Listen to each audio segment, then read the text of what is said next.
আসসালামু আলাইকুম। তো বাইন্যান্সে আমরা অনেকেই হ্যামস্টার যে টোকেনটা এটা উইথড্র করে ফেলেছি। তো এখন কথা হচ্ছে এই টোকেনটা আমরা কিভাবে সেল দিয়ে সরাসরি টাকাটা আসলে পকেটে নিব। তো এটা আমি আপনাদের লাইভে দেখাই দিব। এর পাশাপাশি আমরা অনেকেই কিন্তু বাইন্যান্সে উইথড্র করতে গিয়ে একটা সমস্যার সম্মুখীন হচ্ছি, যেটা রিকোয়েস্টিং রেখে লোডিং দেখাচ্ছে। তো এই যে উইডো সমস্যা, এই উইডো সমস্যাটা আপনি কিভাবে সলভ করবেন একদম লাইভে আপনাদের খুব সহজে দেখাই দিব। এর পাশাপাশি এটার রেট কেমন হতে পারে সে সম্পর্কে আমি আপনাদের বিস্তারিত জানতে চেষ্টা করবো ইনশাল্লাহ। তো তার আগে বলে রাখি ভাই, যারা এখন আমাদের চ্যানেলটা সাবস্ক্রাইব করেননি অবশ্যই চ্যানেলটি সাবস্ক্রাইব করবেন, ভিডিওটিতে লাইক দিবেন এবং ডেসক্রিপশন বক্সে মোর অপশনে ক্লিক করে দেওয়ার পর যে টেলিগ্রাম চ্যানেল লিঙ্ক আপনারা পাবেন, মাস্ট বি আমাদের এই টেলিগ্রাম চ্যানেলে সবাই জয়েন থাকবেন। কারণ এই টেলিগ্রাম চ্যানেলে দেখবেন বিভিন্ন আর্নিং রিলেটেড ভিডিও, বিভিন্ন আর্নিং অ্যাপসের পেমেন্ট এবং আমরা বিস্তারিত তথ্য সহ কিন্তু তুলে ধরি। তাই অবশ্যই এই গ্রুপে সবাই জয়েন থাকবেন। পিক্সেল ভার্সের যে ডেইলি কম্বো সেটা দিয়ে দিছি। এরপর মেজরের যে মেজর কমিউনিটির যে ডেইলি পাজল আছে সেটার আজকের যে অ্যান্সার সেটা কিন্তু আমি এখানে দিয়ে দিছি। টাইম ফ্রেমের যে ডিজে কুইজ সেটাও কিন্তু আমি এখানে দিয়ে দিছি। টিজার টেপার সেটার যে 1 মিলিয়ন করে প্রতিদিন আমাদের কয়েন দেয় সেটাও কিন্তু আমি এখানে দিয়ে দিছি। মিনিফাই secret combo, hamster daily sipper, so এরকম বিভিন্ন আর্নিং রিলেটেড ভিডিও পেতে অবশ্যই আমাদের এই গ্রুপে সবাই জয়েন থাকবেন।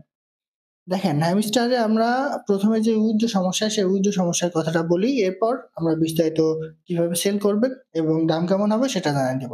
তো দেখেন কথা না বাড়িয়ে আপনারা যখন এই যে এয়ারড্রপটা ক্লিক করছেন, ক্লিক করে দেওয়ার পরে এই যে উইথড্রোতে ক্লিক করছেন, উইথড্রোতে ক্লিক করে দেওয়ার পরে অনেকে উইথড্র করতে গেলে এইখানে দেখবেন যে রিকোয়েস্টিং লেখা দেখিয়ে এটা কিন্তু লোডিং হচ্ছে আর সেটা উইথড্র আসলে হচ্ছে না। তো এটার একমাত্র কারণ সেটা হচ্ছে আমরা এর আগে যখন টোনকিপার ওয়ালেট কানেক্ট করেছিলাম সেটা অটোমেটিক্যালি দেখুন অন চেইন এয়ারড্রপ এইটাতে কিন্তু অটোমেটিক্যালি কিন্তু আমাদের কানেক্ট আছে। তো এইটা প্রথমে আমাদের উপর ডিসকানেক্ট করতে হবে, তারপর আমাদের এখান থেকে উইথড্র করতে হবে। তো এটা কিভাবে করবেন একটু দেখাই। দেখেন এই যে এইখানে আপনি দেখবেন এই যে রিসেট উইথড্র অপশন, এই যে আমাদের এই যে অন চেইন এয়ারড্রপ আছে এইটাতে কিন্তু আমাদের উইথড্র অটোমেটিক্যালি কিন্তু করা আছে, কারণ আমরা প্রথমে যেই টোন কিপার ওয়ালেট কানেক্ট করেছিলাম সেখানে কিন্তু এটা করা আছে। তো প্রথমে আপনাদের এই যে রিসেট উইথড্র অপশন এখানে ক্লিক করতে হবে। ক্লিক করে এটা আপনাদের এই দেখবেন যে এরকম একটা ইন্টারফেস চলে আসবে। এরপরে reset and choose another option এখানে একটা ক্লিক করবেন। করলে দেখবেন যে এরকম একটা ইন্টারফেস চলে আসবে। এরপর আপনি ওকে একটা ক্লিক করবেন। এরপর আপনি দেখবেন যে এইখানে আর কোনো টিক চিহ্ন থাকবে না। এইবার আপনাকে মাইনাসে উইথড্র করতে হবে। তো এবার আপনি জাস্ট এই যে মাইনাসে একটা ক্লিক করে দিবেন। ক্লিক করে দিলে দেখবেন যে এরকম একটা ইন্টারফেস চলে আসবে। তো ইয়েস আই হ্যাভ ইট এখানে একটা ক্লিক করবেন। করলে দেখবেন যে এরকম একটা ইন্টারফেস চলে আসবে। তো এই জায়গায় আপনার বাইন্যান্সের হ্যামস্টারের যেই অ্যাড্রেস আছে সেই অ্যাড্রেসটা আপনাকে দিতে হবে এবং তার যে মিমি আছে সেটা কিন্তু এখানে দিতে হবে। তো এটা আপনি কোথায় পাবেন? এটা পাবেন সরাসরি আপনাদের যে বাইন্যান্স অ্যাকাউন্ট আছে সেই বাইন্যান্স অ্যাকাউন্টে কিন্তু চলে আসবেন। ঠিক আছে? যদিও নেটওয়ার্ক প্রবলেম, জানি না আমি এটা দেখাতে পারবো কিনা। তো এখানে আপনি এসে জাস্ট এই যে হ্যামস্টার লিখে একটু সার্চ করবেন। HMSTR, ঠিক আছে? হ্যামস্টার লিখে সার্চ করে জাস্ট হ্যামস্টারটা চলে আসবে। ওইখানে একটা ক্লিক করে দিবেন। ক্লিক করে দিলে আপনার টোন নেটওয়ার্ক সিলেক্ট করতে বলবে, সেই টোনটা আপনি সিলেক্ট করবেন। করলে অটোমেটিক্যালি দেখবেন যে আপনার হ্যামস্টার যে ওয়ালেট অ্যাড্রেস সেটা কিন্তু এখানে চলে আসবে। সেই ওয়ালেট অ্যাড্রেসটা আপনারা কপি করবেন। যেমন আমি এখানে কপি করে দিছি, অ্যাড্রেসটা আপনি এখানে কপি করবেন। এবং এই জায়গায় আরেকটা জিনিস আপনি এখানে দেখতে পারবেন যে এখানে মিমো নামে একটা অপশন থাকবে। ৮ থেকে ১০ ডিজিটের একটা কোড থাকবে। সেটা আপনি এখানে কপি করে নিবেন। ঠিক আছে? কপি করে নিয়ে এই জায়গায় আপনি এটা পেস্ট করে দিবেন। যেমন আমি এখানে কিন্তু পেস্ট করে দিছি। দেওয়ার পরে সেভ অ্যান্ড চুজ এখানে একটা ক্লিক করবেন। করলে দেখবেন যে এরকম সাথে আপনার উইড্রোটা কিন্তু কমপ্লিট হয়ে যাবে। এরপর এই যে well done state and with updates আপনি এই যে থ্যাংকস এটা ক্লিক করবেন, তাহলে আপনার কাছে কিন্তু কমপ্লিট। আপনার ভিডিওটা কমপ্লিট হয়ে যাবে। এরপর দেখবেন যে আপনার বাইনান্সের যে টিক চিহ্ন সেখানে কিন্তু চলে আসবে। ঠিক আছে? এই যে বাইনান্সের যে টিক চিহ্ন আমার আছে এইখানে কিন্তু আপনার এটা কিন্তু চলে আসবে। তো এইভাবে আপনার আসলে উইথড্রটা করবেন। প্রথমে এটা ডিসকানেক্ট করে নিবেন অন চেইনটা, তারপর আপনার বাইনান্সে উইথড্র করবেন।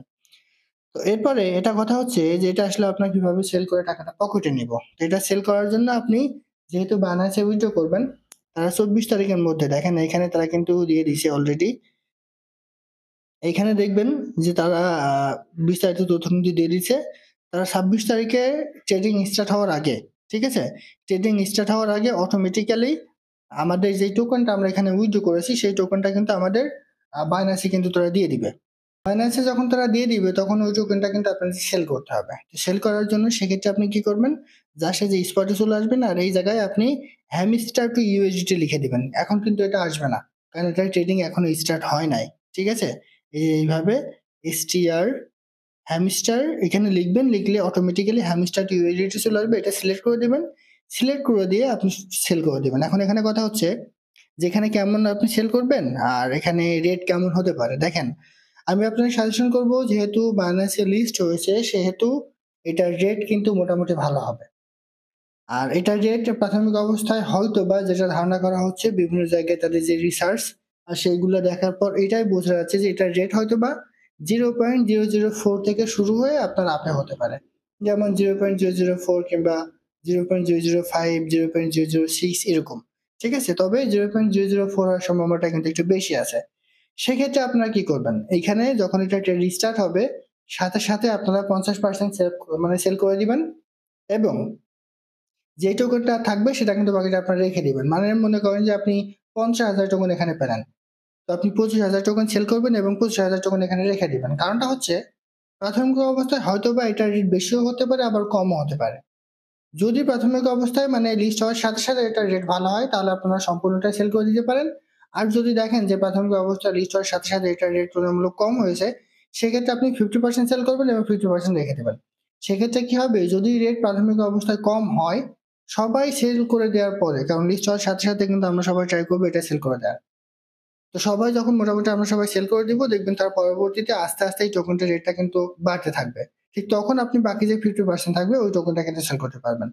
সেক্ষেত্রে আপনার লাভের পরিমাণটা কিন্তু একটু বেশি থাকবে। ঠিক আছে? তো এইভাবে আপনি এটা সেল করবেন। আর যারা এখনো উইথড্র করেননি, ভয় পাওয়ার কোনো কারণ নেই। যদিও জানি যে অনেকে উইথড্র করে ফেলেছেন। যারা করেননি তারা আমি যেভাবে দেখিয়ে দিলাম এভাবে উইথড্র করে ফেলেন। এটা কিন্তু ভুল কইরেন না। উইথড্র করতে ভুল করলে আপনি কিন্তু এখান থেকে কোনো রকম পেমেন্ট পাবেন না।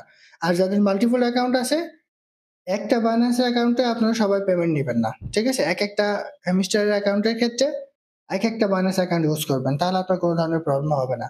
আর যদি আপনি একটা অ্যাকাউন্টের ক্ষেত্রে একটা Binance অ্যাকাউন্ট ইউজ করেন, একটা হ্যামস্টার অ্যাকাউন্টের ক্ষেত্রে একটা Binance অ্যাকাউন্ট ইউজ করেন, মানে মনে করেন যে আপনার ৫ টা হ্যামস্টার অ্যাকাউন্ট আছে। তো আপনি প্রতিটা হ্যামস্টার অ্যাকাউন্ট থেকেই একটা Binance অ্যাকাউন্টে উইথড্র নিলেন। তাহলে কিন্তু আপনি এখানে প্রবলেমে পড়বেন। তারা কিন্তু আপনাকে উইথড্র সেন্ড করবে না। সেজন্য অবশ্যই একটা হ্যামস্টার অ্যাকাউন্টের জন্য একটা Binance অ্যাকাউন্ট ইউজ করবেন। মানে একেকটা অ্যাকাউন্টের ক্ষেত্রে আলাদা, আলাদা Binance অ্যাকাউন্ট ইউজ করবেন। তাহলে আপনার কোনো ধরনের প্রবলেম হতে হবে না। তো আশা করি বুঝাতে পারছি। এটাই ছিল আজকের ভিডিও। ভালো থাকুন, সুস্থ থাকুন। আল্লাহ হাফেজ।